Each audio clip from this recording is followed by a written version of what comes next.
Salam əziz tələbələr və gömrük işlə maraqlanan dəyərli izləyicilər. Bugün gömrük işi fənnindən ikinci mövzumuzun təqdimatına başlamaq istəyərdim. Mövzumuz gömrük orqanlarında idarəetmənin əsasları adlanır. Bu mövzuda biz aşağıdakı suallara cavab tapacağıq.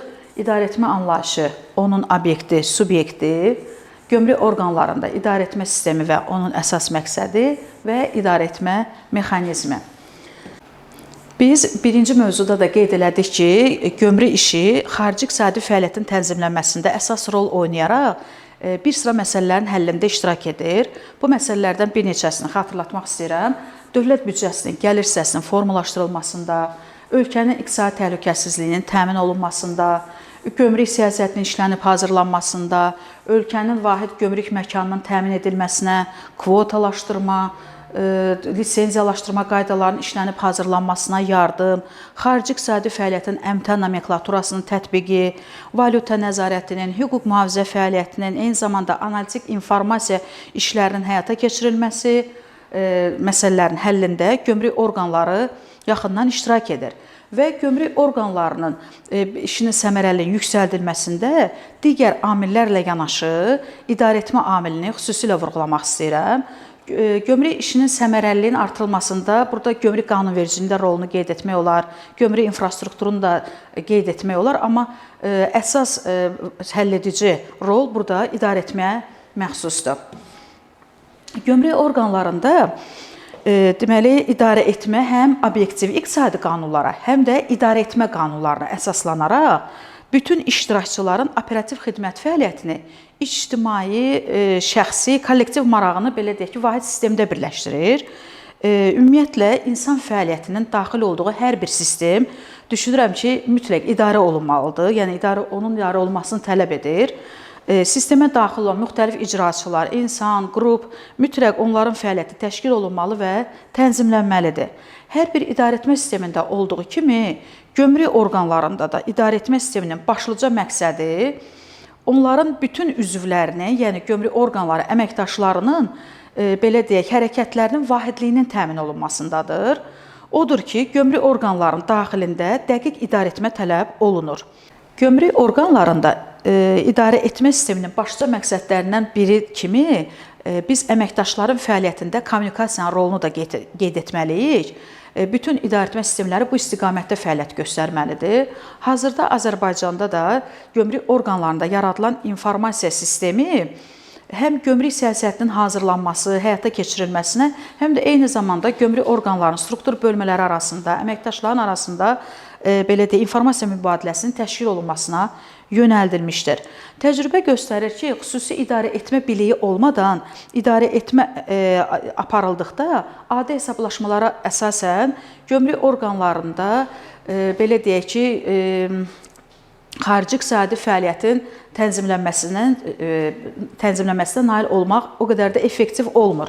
Bu baxımdan gömrük orqanlarının üzərinə düşən əsas məqsəd və funksiyaların yerinə yetirilməsinin optimal təşkilinin təmin edilməsi üçün idarə etmənin nəzəri əsaslarını, onun mahiyyətini öyrənmək vacib məsələlərdəndir. Qeyd edək ki, gömrük sistemində baş verən iqtisadi proseslər xüsusi idarəçilik biliyi olmadan həyata keçirilə bilməz. Onlar insanlar tərəfindən ya idarə olunmalıdır, ya iqtisadi qanun normalarla tənzimlənməlidir. İdarəetmədə buraxılan səhvlər daxili bazarın qorunmasına, dövlətin iqtisadi mənafelərinin təmin olunmasında bir sıra belə deyək ki, mənfi nəticələrə gətirib çıxara bilər. Ölkənin gömrük orqanları sisteminə daxildir Dövlət Gömrük Komitəsi, ərazi gömrük idarələri, gömrükxanalar, gömrük postları, gömrük laboratoriyaları, Dövlət Gömrük Komitəsinə tabe olan təhsil müəssisələri, elmi idarələr, hesablama mərkəzləri. Bu siyahıya biz ixtisaslaşdırılmış bəzi gömrük idarələrini də qeyd edə bilərik. Məsəl üçün, hava nəqliyyatında baş gömrük idarəsi və s. Sonra tibbi xidmət idarələrini və digərləri də əlavə edə bilərik. Dövlət Gömrük Komitəsi haqqında qısaca demək istəyirəm ki, Azərbaycan Respublikasının Dövlət Gömrük Komitəsi 30 yanvar 1992-ci ildə Azərbaycan Respublikası Prezidentinin 561 saylı qərarı ilə yaradılmışdır. Dövlət Gömrük Komitəsi öz fəaliyyətində Azərbaycan Respublikası Konstitusiyasının, Azərbaycan Respublikası Prezidentinin fərman sərəncamlarına, Nazirlər Kabinetinin qərar sərəncamlarına və digər qanunverici aktlarına əsasən öz fəaliyyətini istiqamətləndirir. Ərazi gömrük idarələrinə biz Bakı, Sumqayıt, Gəncə, Biləsuvar, Xaçmaz, Astara və digər gömrük idarələrini misal göstərə bilərik. Və burada bir şey qeyd etmək istəyirəm ki, gömrük idarələri, gömrükxanalar və digər gömrük strukturuna daxil olan orqanları Dövlət Gömrük Komitəsi, belə deyək ki, istiqamətləndirir. Bəs idarəetmə nədir? Gömrük orqanlarında idarəetməyə xas olan xüsusiyyətləri nəzərə alaraq idarəetməyə belə bir tərif verə bilərik ki, gömrük orqanlarında idarəetmə dedikdə, gömrük orqanları əməkdaşlarına elə fasiləsiz informasiya təsiri prosesidir ki, idarəçilik qərarlarının qəbul olunması və həyata keçirilməsi vasitəsilə dəyişən daxili və xarici şəraitdə onların məqsədyönlü davranışını təmin edir. Yəni, başqa cür idarəçilik qərarlarının qəbul olunmasında, belə deyək də, gömrük orqanları işçilərinin hərəkətini təmin edir və istiqamətləndirir. İdarəetmə prosesinin baş verməsi üçün tələb olunan bir sıra şərtlər vardır. Ümumiyyətlə, bütövlükdə götürəndə idarəetmə subyekti, idarəetmə obyekti və onlar arasında olan, belə deyək ki, əlaqələr, qarşılıqlı birbaşa və əks əlaqələr bütövlükdə idarəetmə sistemini təşkil edir. İdarə edən təsirin formalaşması və həyata keçirilməsi üçün idarəetmə subyekti ilə idarəetmə obyekti və onlar arasında müəyyən şəkildə birbaşa və əks əlaqələrin olması zəruridir. Beləliklə, idarəetmə sisteminin prosesinin baş verməsi üçün 3 şərt tələb olunur. İdarəetmə subyektinin mövcudluğu, idarəetmə obyektinin mövcudluğu və subyekt-obyekt arasında olan birbaşa və əks əlaqələrin təşkil olunması. İdarəetmə subyekti ilə və idarəetmə obyekti ilə bağlı məsələlərin aydınlaşdırılması üçün burada bir məsələni də dərk etmək vacibdir ki, gömrük orqanlarında idarəetmə struktur olaraq mərhələli, iyerarxik xarakter daşıyır və idarəetmənin müxtəlif səviyyələri gömrük orqanlarında eyni vaxtda həm idarəetmə subyekti, həm də obyekti kimi çıxış edə bilər. Ona görə də gömrük orqanlarının vahid sistemində idarəetmə obyekti sonrakı idarəetmə və icra hərəkətləri kimi qiymətləndirilməlidir. İdarəetmə obyekti və subyektinə nəzər salsaq, idarəetmə obyekti dedikdə, ümumiyyətlə, əvvəlcə idarəetmə subyektini deyək, idarəetmə subyekti dedikdə, idarəetmə qərarlarının qəbul edə bilən, onların yerinə yetirilməsinə nəzarət edə bilən bütün rəhbər işçilər, yəni bütün gömrük postları, gömrükxanalar, gömrük idarə və şöbə rəisləri idarəetmə subyektini təşkil edir. Başqa cür desək, məqsədyönlü təsiri həyata keçirən Dövlət Gömrük Komitəsinin bütün elementləri, yarım sistemləri, belə deyək ki, idarəetmə subyektinə şamil edilə bilər. Gömrük orqanlarında idarəetmə subyekti, belə deyək ki, bütün rəhbər işçilər idarəetmə subyektinə aiddir də. Onlar tabeçiliyində olan işçilərə və kollektivə göstəriş vermək, onların yerinə yetirilməsini tələb etmək səlahiyyətinə malikdirlər. İdarəetmə obyekti dedikdə isə, idarəetmə obyektinə aiddir qərarları yerinə yetirən icraçı əməkdaşlar, gömrük işi üzrə mütəxəssislər, ayrı-ayrı gömrük kollektivləri. İdarəetmə obyekti və subyekti arasında təşkilati idarəetmə strukturundan və digər faktorlardan asılı olaraq qarşılıqlı əlaqə və münasibətlər mövcuddur. İndi isə idarəetmə və subyekti və idarəetmə obyekti arasında olan birbaşa və əks əlaqələri izah etməyə çalışacağam. Birbaşa əlaqələr idarəetmə subyekti tərəfindən idarəetmə obyektinə verilən qərar, qətnamə, sərəncam, maddi mənəvi təsirlərlə təcəssüm olunur. Əks əlaqələr isə idarəetmə subyekti tərəfindən bilavasitə müşahidə və nəzarətin nəticəsi olaraq statistik və cari hesabat, mühasibat sənədləşməsi, gəlirlər haqqında deklarasiya və sairədən ibarətdir ki, idarəetmə sistemində sadaladıqlarım həlledici əhəmiyyətə malikdir. İdarəetmə subyekti, idarəetmə obyektinin faktiki vəziyyətini və onu əhatə edən xarici mühit haqqında informasiya alır və bu informasiya idarəetmə subyekti tərəfindən işlənilir və sonda qərar qəbul edilir. Və bu qərarın məzmunu idarəetmə obyektinə idarəçi qərarının formalarından biri kimi, məsəl üçün əmr, göstəriş, qətnamə və digər formalardan biri kimi idarəetmə obyektinə ötürülür. Bu qərarın icrası haqqında daha sonra informasiya və eləcə də idarəetmə obyektinin yeni vəziyyəti haqqında informasiya yenidən əks əlaqə kanalı vasitəsilə idarəetmə subyektinə ötürülür. Beləliklə, göründüyü kimi idarəetmə fasiləsiz və nisbi proses olaraq görünür. Gömrük orqanları tərəfindən idarəetmənin fasiləsiz xarakteri onun dövrlüyü haqqında da bizə danışmağa imkan verir. Bu dövrlük özü nədə göstərir? Müxtəlif cür idarəçi işlərinin təkrarlanmasında, idarəetmə mərhələlərinin belə deyək ki, icra edilməsinin müəyyən ardıcıllığında bu dövrlük özünü göstərir. Gömrük orqanlarında idarəetmə sistemi 4 tərkib hissəsindən ibarətdir. Birinci, idarəetmə mexanizmləri, idarəetmə strukturları, idarəetmə prosesi və idarəetmə sisteminin təkmilləşdirilməsi mexanizmləri. İdarəetmə mexanizmləri dedikdə, bura idarəetmə qanunları, prinsipləri, funksiyaları və metodlara aid edilir ki, bu funksiya, prinsip, qanunlardan biz gələcək dərs mövzumuzda daha ətraflı məlumat verəcəm.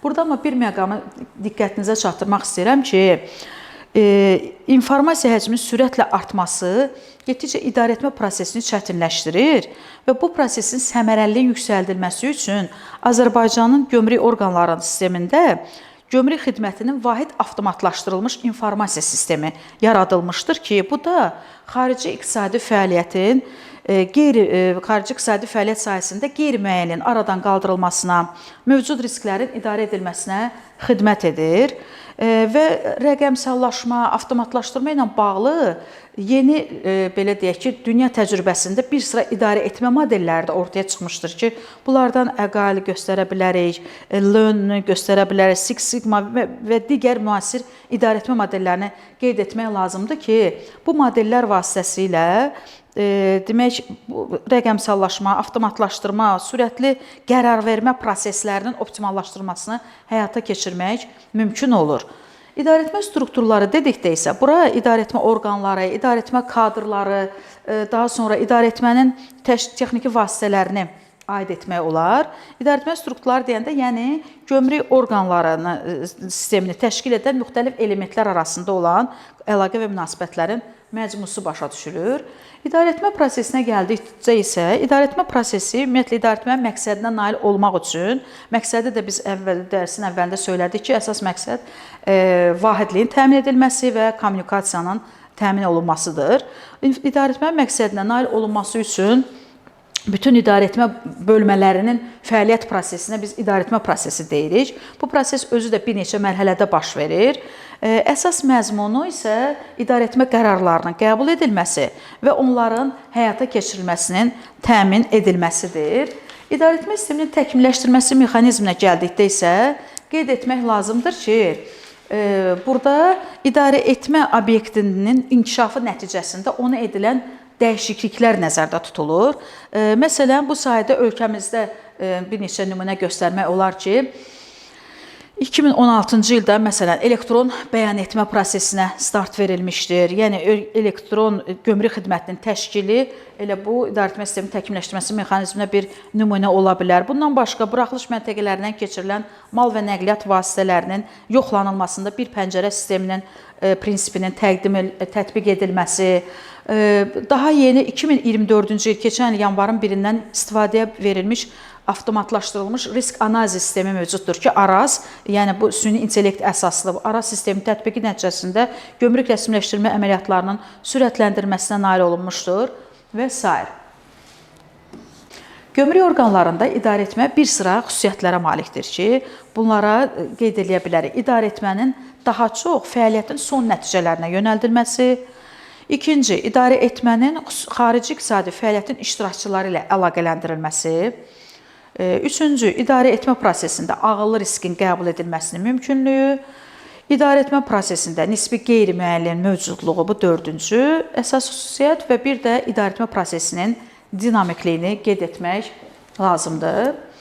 İdarəetmə mexanizmlərinə bayaq da qeyd etdiyimiz kimi İdarəetmə qanunları, idarəetmə prinsipləri, idarəetmə funksiyaları və idarəetmə metodlara aiddir.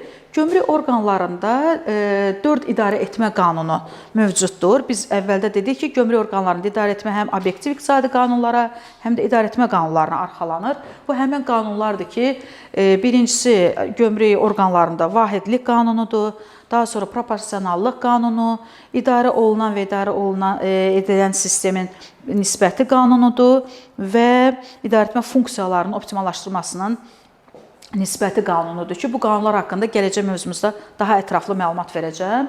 Gömrük orqanlarında idarəetmə prinsipləri, deməli, bura həm strateji, biz həm də idarəetmə normaları kimi də baxa bilərik bu prinsiplərə. 3 qrup prinsiplər tətbiq olunur: ümumi, xüsusi və təşkilati texnoloji prinsiplər. Funksiyalara gəldikdə, gömrük orqanlarında ümumi və xüsusi funksiyalar mövcuddur və metodlar isə təşkilati təsir metodları, iqtisadi təsir metodları, sosial-mənəvi təsir metodları mövcuddur. Gömrük orqanlarında idarəetmənin mahiyyətini daha dərindən başa düşmək üçün bir sıra spesifik xüsusiyyətlər vardır ki, onları da nəzərinizə çatdırmaq istəyirəm. Burada idarəetmənin məqsədlərinin müəyyənləşdirilməsidir birinci növbədə. Bu, gömrük orqanları sisteminin əsas inkişaf istiqamətlərinin işlənib hazırlanması, planlaşdırılması formasında həyata keçirilə bilər. Daha sonra idarə edilən sistemin vəziyyəti, xarici mühit haqqında informasiya yığımı, həmin informasiyaların təsnifləşdirilməsi, işlənməsi, idarəetmə qərarlarının hazırlanması və qəbulu və idarə edilən sistemin vəziyyətini dəyişdirmə, idarə etmənin nəticələrinin qiymətləndirilməsi. Əslində, bu idarəetmə prosesinin mərhələlərində də öz əksini tapır. İdarəetmə prosesinin texnoloji mərhələlərinə nəzərinizə çatdırmaq istəyirəm. İdarəetmə xidməti fəaliyyətinin son nəticələrində aşkar ifadə olunan istiqamətlənməsidir. İdarəetmə fəaliyyətinin sistem daxilində xarici iqtisadi fəaliyyət iştirakçıları ilə uyğunlaşdırılmasıdır. Dövlət idarə etmə orqanları səlahiyyətinin həyata keçirilməsi, gömrük orqanları əməkdaşlarının xarici iqtisadi fəaliyyətin səhlənkar iştirakçıları, yəni qaçaqmalçıları, onların köməkçiləri ilə qarşı durması şəraitində idarəetmə proseslərinin dinamikliyi və idarəetmənin həyata keçirdiyi şəraitin nisbi qeyri-müəyyənliyi.